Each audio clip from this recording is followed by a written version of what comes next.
Now we're going to move to Mexico and what is happening,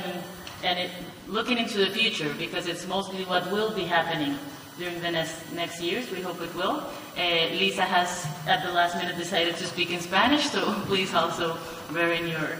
your interpreters' machines. Just for the sake of time, because if I speak in English, it will take twice as long and we have very little time. So I will continue the presentation in Spanish if you don't mind. México es uno de los países que se ha sumado, digamos, a esta oleada de más de 40 jurisdicciones alrededor del mundo que ya cuentan con algún tipo de regulación para garantizar la producción, la comercialización y el acceso a productos derivados del cannabis para fines medicinales, y es uno de los países que está explorando la posibilidad de optar por una política alternativa en materia de regulación de drogas, empezando por la cannabis, precisamente por lo que ya han mencionado mis compañeros, las consecuencias negativas y tan adversas que ha tenido en nuestro país el hecho de que hemos peleado con tantísimo vigor una prohibición y una política de guerra contra las drogas que, más que solucionar el problema del tamaño, la violencia asociada o la criminalidad asociada a los mercados de drogas, lo único que ha hecho es exacerbarla. Ustedes seguramente conocen de México muchísimo más por las noticias de horror que vemos todos los días relacionadas con los homicidios, con la actividad criminal de los carteles y con la poca posibilidad del Estado realmente de entregar mejores soluciones tanto para las personas que necesitan acceso a sustancias controladas y medicinas, como para poder realmente traer a la luz un mercado de drogas que no solo no va a dejar de existir, sino que lo que se pretende ahora es intentar reducir los daños tanto a la salud como los daños económicos y sociales que genera la existencia de este mercado en condiciones de ilegalidad. La reforma de la política de drogas en México tampoco necesariamente es algo nuevo. Específicamente en materia de cannabis lleva gestionándose alrededor de 2 décadas, pero en los últimos 5 años los avances han sido sustanciales y particularmente rápidos. Y empiezo por darles un poquito de ese contexto. En 2012, mi organización, en conjunto con varios abogados y algunos otros expertos del país, empezamos un proceso de litigio estratégico ante la Suprema Corte de Justicia, sobre el cual cuestionamos la validez de la política de drogas y particularmente la prohibición administrativa del cannabis en relación con 2 derechos fundamentales: el derecho a la privacidad o al libre desarrollo de la personalidad y el derecho a disponer de la propia salud.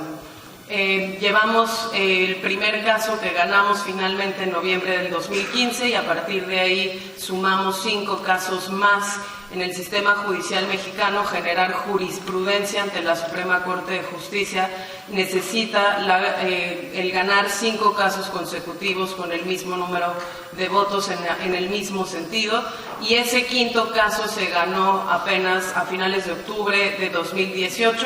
Y finalmente la jurisprudencia sobre la inconstitucionalidad de la prohibición del cannabis para uso personal adulto, sin comercialización, sin suministro, se logró el 22 de febrero de 2019, hace apenas un par de semanas.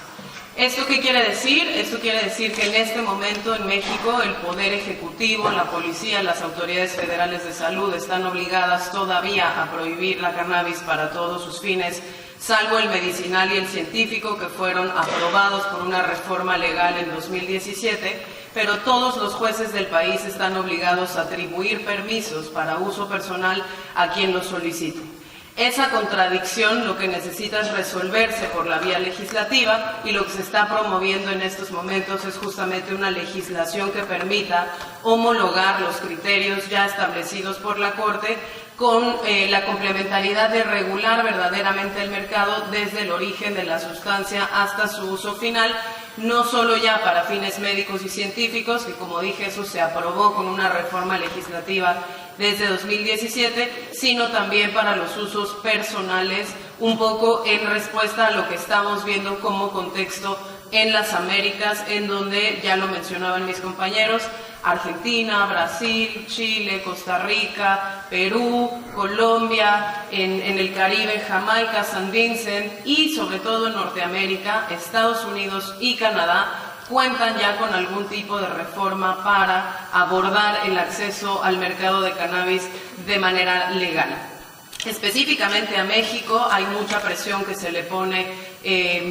por la parte interna, pero también por la parte externa, siendo socios estratégicos del NAFTA con Estados Unidos y Canadá, el hecho de explorar, digamos, políticas que puedan ser igualmente benéficas para México que lo que han demostrado hasta el momento ser para nuestros socios del norte en materia de cannabis. Entonces, ¿qué se plantea con la nueva legislación que se está a punto de discutir en el Congreso? Se plantea una propuesta relativamente similar a la uruguaya, es decir, tener distintas vías de acceso al cannabis, una de ellas siendo la siembra en casa o el autocultivo, una segunda siendo la producción en cooperativas sociales o clubes canábicos, que retoma también la experiencia de otras jurisdicciones como del País Vasco y Cataluña,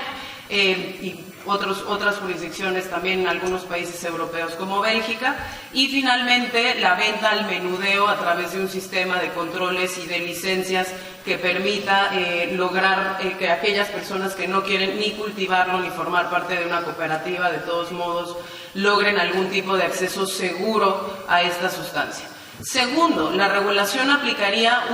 para distintos fines y tendría distintos controles dependiendo del fin autorizado.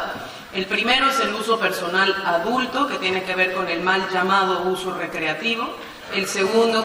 o del cannabis no psicoactivo. Y finalmente estarían los usos terapéuticos, paliativos y farmacéuticos del cannabis medicinal, entendiendo que incluso adentro del cannabis medicinal estamos hablando de regular de manera diferenciada distintos tipos de productos, los farmacéuticos con una regulación farmacéutica y las preparaciones en aceites o en flor que tienen usos meramente paliativos, que no sirven, digamos, nada más que para gestionar el dolor de personas con enfermedades crónicas en estado terminal o ciertos síntomas, que sería el uso terapéutico, tendrían regulaciones diferenciadas. Crea, por supuesto, aprendiendo también de las experiencias con las que ya contamos, un órgano regulador específico para tener el control de toda la cadena, donde se está planteando también la participación interministerial de todos los ministerios pertinentes, desde educación hasta el Ministerio de Finanzas, el Ministerio del Medio Ambiente, etcétera. Y más importante que todo, plantea guardar o mantener distintas prohibiciones que lo que nos dan es la certeza de que lo que se está planteando es una manera de control segura para lograr objetivos muy diferentes, tanto en materia de seguridad, con el tema de reducir la posibilidad de acceso a recursos económicos de las organizaciones criminales que hoy trafican con el cannabis, hasta temas ya de violencia estructural por parte del Estado, como tiene que ver con la militarización de los operativos antidrogas que generan violencia homicida, la criminalización de grupos de usuarios específicamente que hoy en día tienen unas respuestas estatales particularmente astringentes. Estamos hablando de encarcelación de entre 10 meses y 10 años de cárcel. Y por supuesto los temas de salud, en donde lo que queremos es que haya acceso a un cannabis con potencias controladas, con controles de calidad específicos, etcétera, etcétera. Entonces, algunas de las prohibiciones que se mantiene, por ejemplo, sería a la no comercialización de comestibles, el suministro a menores de edad, por ejemplo, que sería sancionado igualmente con cárcel, los temas de operación de maquinarias pesadas y específicas, toda forma de publicidad, de patrocinio, de promociones, digamos, asociadas a la venta de cannabis, las sanciones administrativas para todas las violaciones al mismo marco regulatorio que se está planteando, etcétera, etcétera. Hay un tema muy importante en la noción de control en esta iniciativa que se está discutiendo, y a partir de ahí podemos identificar, y con eso concluyo, algunos puntos positivos y algunos puntos negativos de la misma, que será lo que México estará dirimiendo en los próximos meses en el Congreso de la Unión.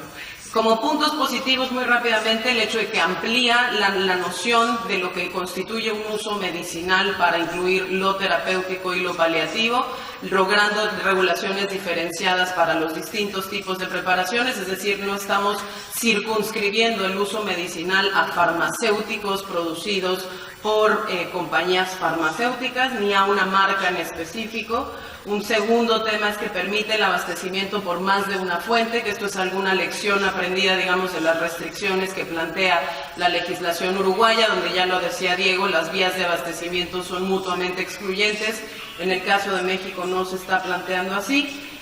Introduce acciones afirmativas en favor de pequeños cultivadores y de la industria incluso mexicana antes que de la industria extranjera al momento de las atribuciones de licencias, e incluye los beneficios, por ejemplo, de excarcelación para aquellas personas que fueron injustamente criminalizadas por la simple posesión de cannabis.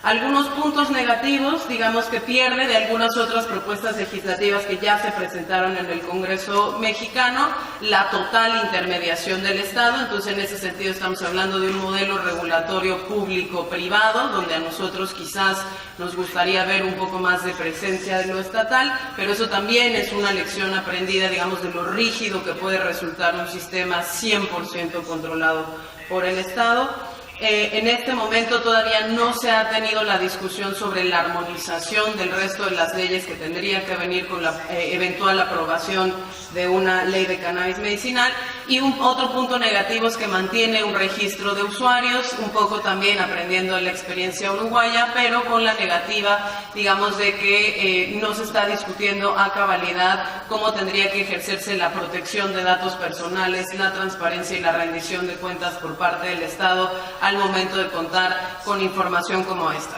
Cierro simple y sencillamente recordándoles que a partir de la declaración de jurisprudencia en México, a partir de que la Suprema Corte de Justicia dice que ya existe jurisprudencia, el Congreso de la Unión tiene 90 días de sesiones legislativas efectivas para modificar la ley. Si México no cumple con este plazo, que se estaría agotando aproximadamente en el mes de octubre, la Suprema Corte de Justicia podría hacer una declaratoria general de inconstitucionalidad en donde se publica nuevamente nuestra Ley General de Salud, ya sin las prohibiciones de cannabis, pero en ausencia de un marco regulatorio. En ese sentido, está en el mejor de nuestros intereses trabajar por una regulación responsable, sensible y controlada que pueda evitar entonces que la prohibición sea expulsada de nuestro sistema jurídico sin poder tener los controles normativos y legislativos regulatorios que se necesita para que esto funcione en beneficio de todas las comunidades, pero también en beneficio de la certeza jurídica y la legalidad. Muchas gracias.